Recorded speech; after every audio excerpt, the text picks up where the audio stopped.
Hintay ka talaga. Hintay ko lang, hintay.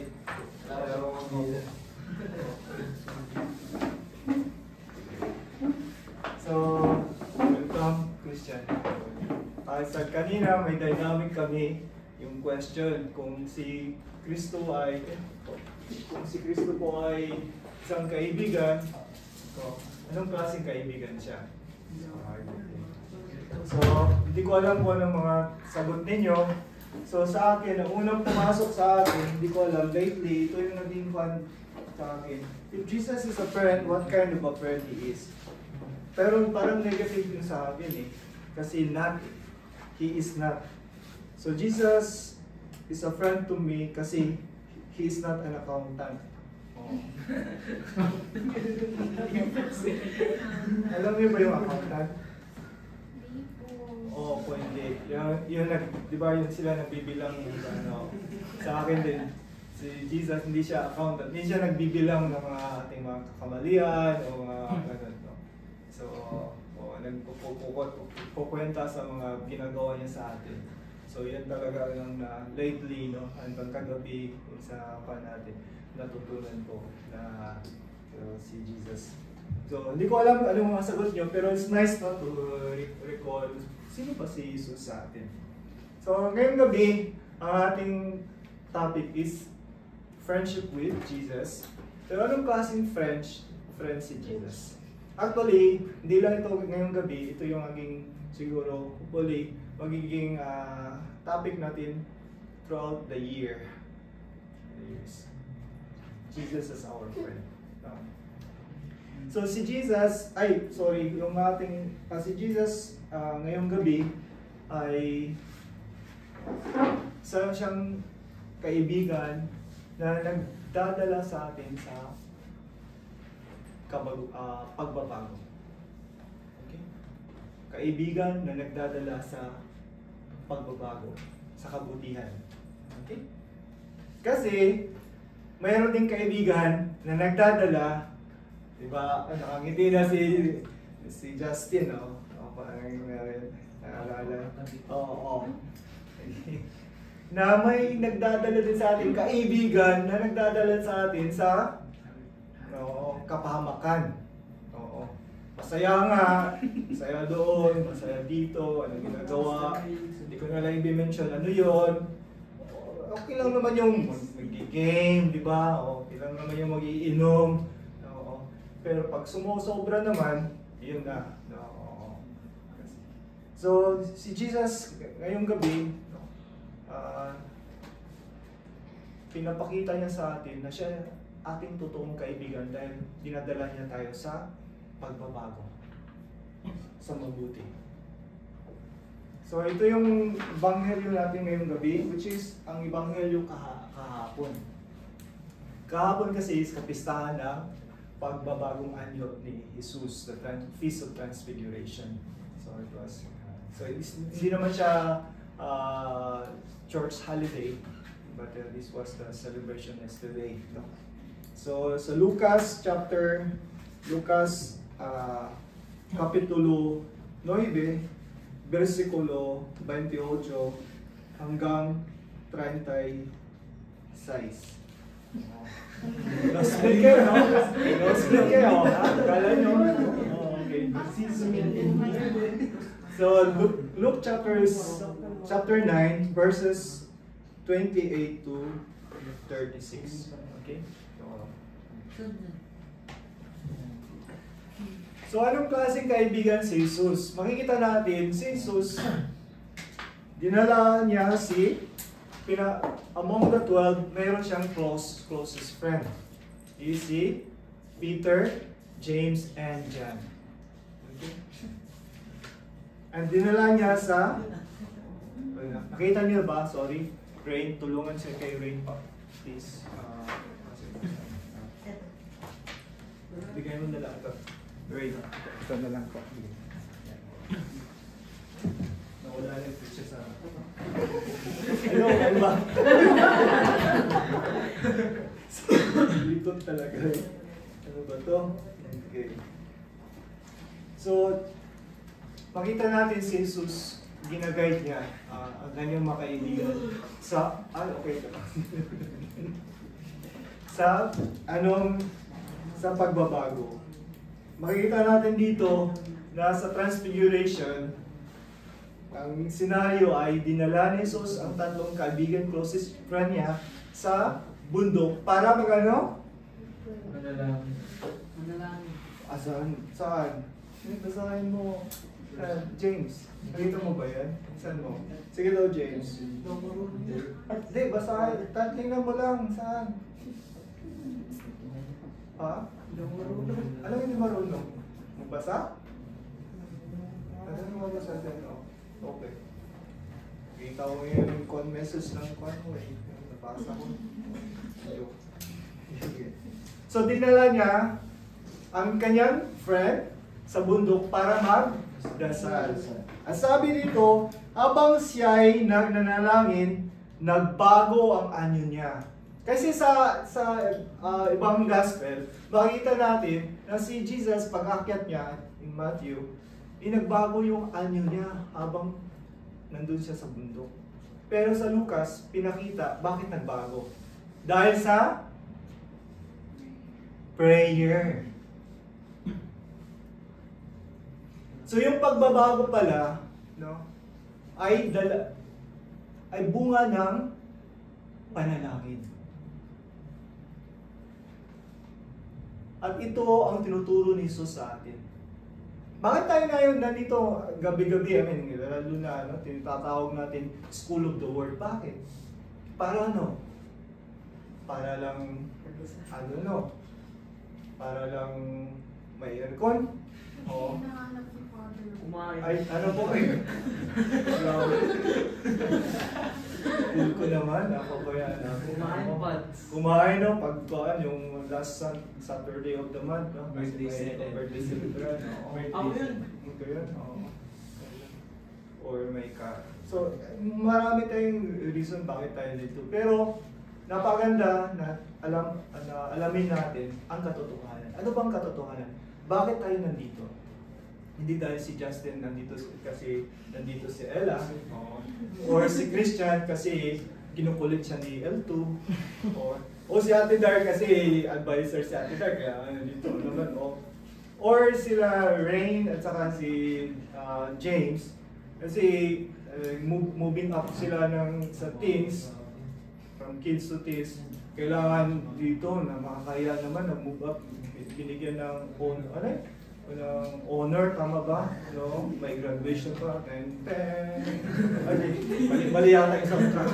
Sorry, Goy. Parang Superman yata yung mga soundtrack. So makikita natin na si Jesus ang nagdala sa atin sa prayer. Ito yung katotohanan. Kahit gaano yung reason mo bakit ka nandito, like gusto kong, Lord, dahil mahal kita, Lord, dahil gusto kong sumunod sa iyo, Lord, dahil gusto kong ipakita iyo. No. Lahat ng ginagawa natin kay Lord ay just a response. Siya yung nag-take ng initiative. Bakit kayo nandito? Bakit tayo nagdadasal? Dahil si Jesus, dinadala tayo.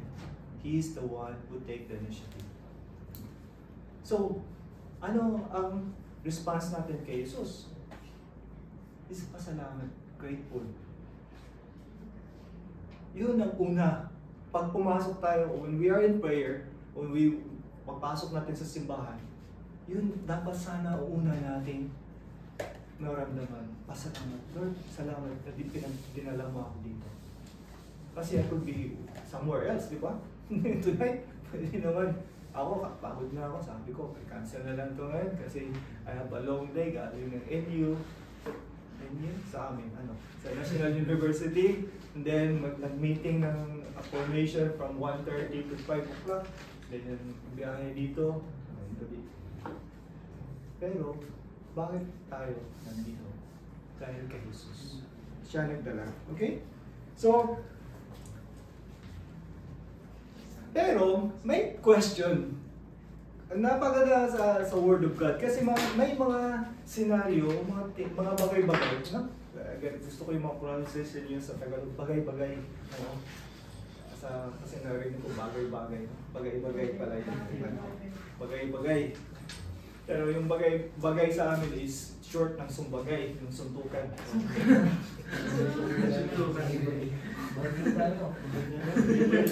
Wait lang, ayaw na, no? Naka-record pala ito, no? Mag-iingat ako dito. Ilan sila nagpunta sa bundok para magdasal? Apat sila.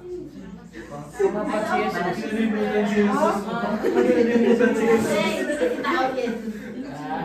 So apat sila. Pero sino ang nagbago? Sino lang ang nagbago? Si Jesus. Si Jesus lang nagbago. Jesus Santiago. Mali. Ano ba yung nabasa mo?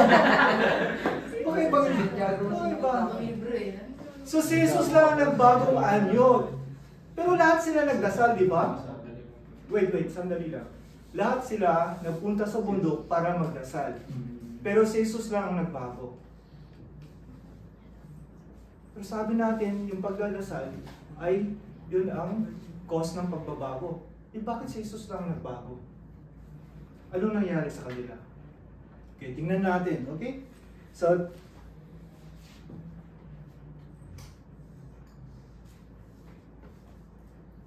sa English kasi, wala, sa Tagalog hindi yata na nalagay dyan.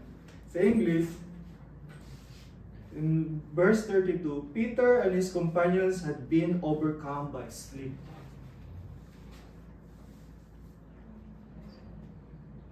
So walang nangyari sa prayer nila, walang pagbabago. Dahil anong nangyari sa kanila? Nakatulog. Ala. Oo. Pero gising tayo, di ba? Tayo. Wala naman ako nakikita sa pag-prayer dito na observe ko. Wala namang natutulog. Oo. Ha? Tama na. Hindi ko lang.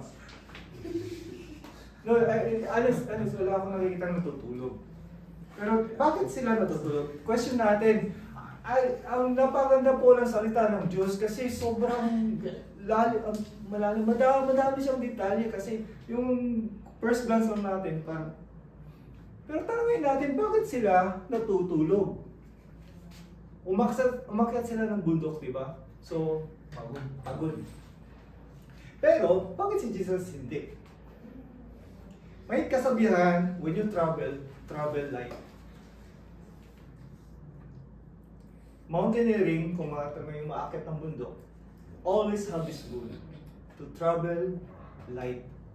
Bakit? Kasi, pag mabigat yung dala mo, baka hindi ka makaabot sa tuktok. Okay? Bakit sila napagod? Kasi they were traveling heavy. Minsan, sa pagdalasal, nakakatulog tayo dahil sa pagod. Napagod tayo sa dinadala natin. Ano bang dinadala? Sa prayer. Bakit tinatabi natin yung cellphone? Kasi minsan yan po ang isa sa mga dala-dala natin na nasa isipan natin. Maraming windows. Kasi kung tingnan ng cellphone, ilang app to social media yan naka-open. Messenger, Viber, WhatsApp, ano ba? Instagram, TikTok, YouTube, Spotify, Twitter, Netflix, Spotify, dami. Spotify pala, sorry, kanina ka pa ng Spotify, hindi kita lang pinapansin, sorry po. Telegram. Dami! So, dami nating dala-dala. Mobile Legends. Mobile Legends. Naka-open yung mobile, post mo. Hindi yata mo post yung Mobile Legends, di ba? Dapat talagang mamatay. Di ba? So, minsan sa prayer, mahirap wala. Sabihin natin, wala nangyayari sa atin, walang pagbabago dahil nakakatulog tayo dahil sa mga dala-dala nating mabigat. Kanina, kumakanta tayo. Bakit kumakanta tayo? Just for the sake of filling up the the time. Dalawang kanta yun. No. It's how to unload. Because we are coming from a distracted world. So when we sing, we're singing the song about God, is to help us unload things. Kaya sa prayer, it's very, very important to offer everything kung ano ang nasa isipan mo, sa puso mo. Naalala yung mga akon natin, ginagawa sa preparation. Di ba? Isulat mo kung ano ang nasa isipan mo, sa puso mo. Bakit? Kasi if not, walang mangyayari sa prayer mo. Katulad ni Zacchaeus, binabalik natin si Zacchaeus, no? Zacchaeus ran ahead of the crowd and climbed a sycamore tree para makita niya si Jesus. We are here, we run away from the crowd already externally, tama ba? Sa bahay, o mga gawain, mga distract natin sa cellphone. And we are here, we are this, na nasa sycamore tree tayo. Sycamore tree. Ano ba yung sycamore tree? The means where we can surely see Jesus. Chapel, prayer moment, and the Word of God. Dito tayo.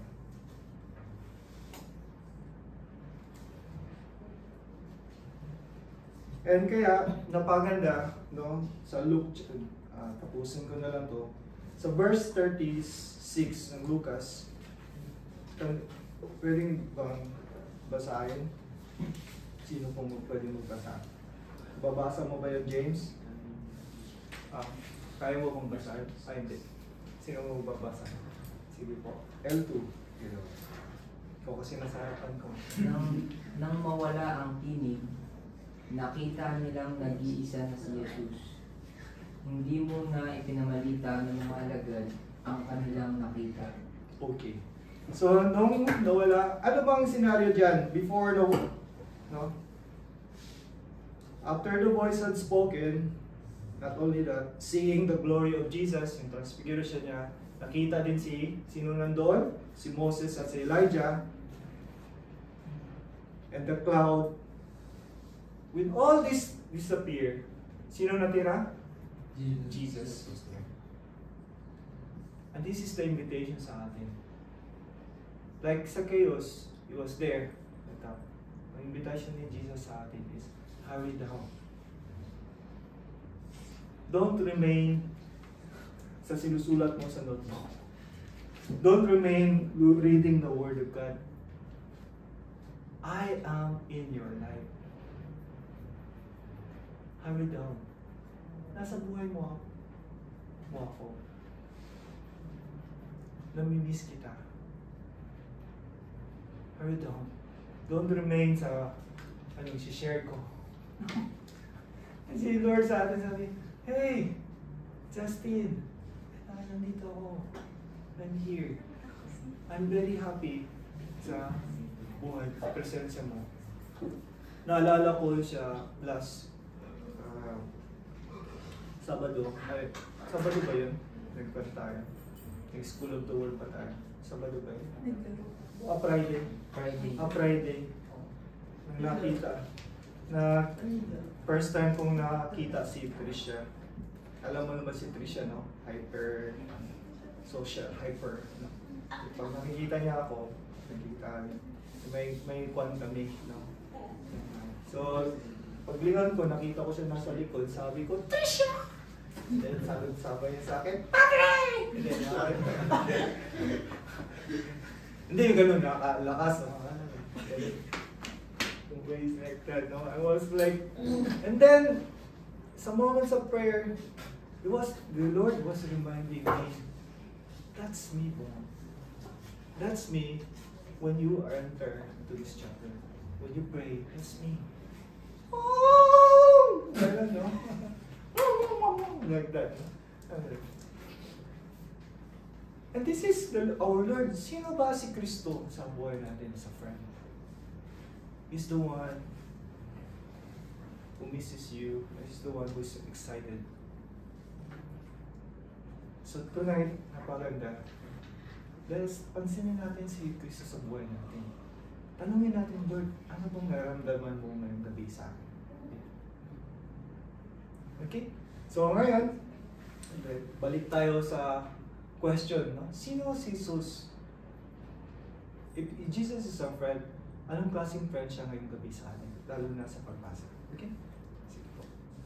Nag-get ba ang question? So let's go back to the passage and let's see ano detalye ng bilang kaibigan ni Kristo sa atin.